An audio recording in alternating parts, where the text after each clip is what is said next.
Nous le savons, depuis quelques heures, nous avons commencé une nouvelle année.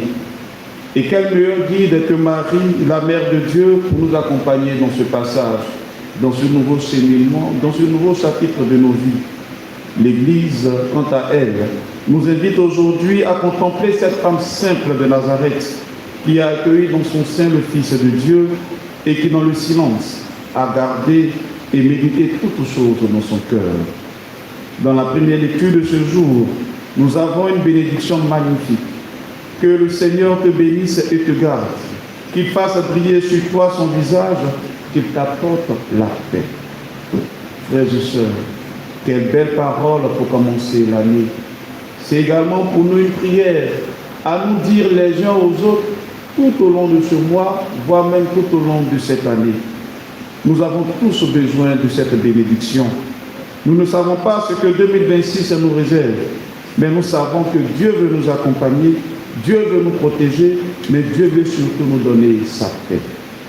Saint Paul, dans la seconde lecture, tirée de sa lettre aux Galates, nous rappelle que Dieu a envoyé son Fils né d'une femme pour que nous soyons ses enfants. Voilà le cœur de notre foi. Voilà ce qui doit nous habiter tout au long de cette année. Nous ne sommes pas des étrangers pour Dieu, bien au contraire, nous sommes ses fils et ses filles. Commencer également l'année en se souvenant de cela change tout, change notre perception, mais également fait habiter en nous la confiance, parce que Dieu ne peut abandonner ses fils. Cela nous donne alors une dignité, une espérance, une force.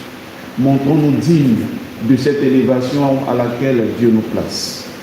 Et l'évangile de ce jour nous montre des bergers, les bergers qui viennent à la crèche. Ils n'ont rien de prestigieux. Ce sont des hommes simples, parfois même méprisés, qui vivent à l'écart avec leurs troupeaux. Mais ce sont eux qui reçoivent la bonne nouvelle en premier. Et Marie, elle ne dit rien. Elle écoute, elle accueille, elle garde tout cela dans son cœur. Elle le médite. Elle nous apprend que la vraie sagesse n'est pas de tout comprendre, frères et sœurs, mais de savoir accueillir et surtout de méditer souvent les événements de notre vie. Frères et sœurs, que pouvons-nous retenir alors des textes pour notre vie d'aujourd'hui, pour cette nouvelle année qui commence? D'abord, que nous avons besoin de bénédiction. En ce début d'année, prenons le temps de bénir nos familles, nos enfants, nos amis.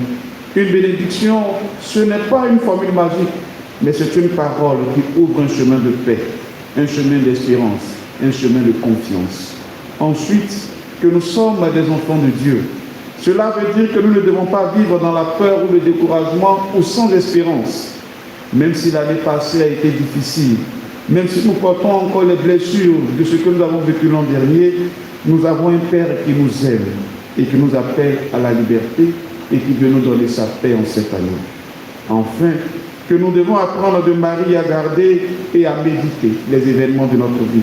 Trop souvent, nous voulons des réponses immédiates, des réponses rapides, des solutions qui passent partout. Mais la vie spirituelle appelle également à la patience et au silence. Marie nous invite à accueillir les événements, même ceux que nous ne comprenons pas, et à les confier à Dieu dans la prière, dans la méditation. Concrètement, cela peut se traduire par des gestes simples. Prendre chaque jour un moment de silence pour relire sa journée, pour faire le bilan de sa marche avec le Seigneur. Également, bénir ses enfants avant qu'ils partent à l'école. Confier ses projets à Dieu avant de se lancer.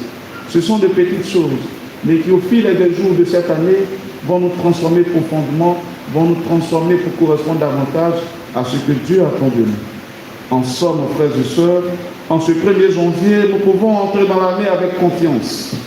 Nous avons une mère qui veille sur nous. Nous avons un Père qui nous bénit et qui nous aime.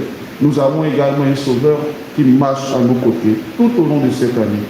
Alors, ne laissons pas la peur, ne laissons pas le découragement, ne laissons pas le doute, ne laissons pas le désespoir nous voler notre joie de cette nouvelle année. Entrons en 2026 avec la paix de Christ et avec le sourire de Marie, que les saints anges, que tous les saints nous accompagnent par leur prière et nous protègent. Bonne et heureuse année 2026, année de joie, année de paix, année d'espérance dans le Seigneur.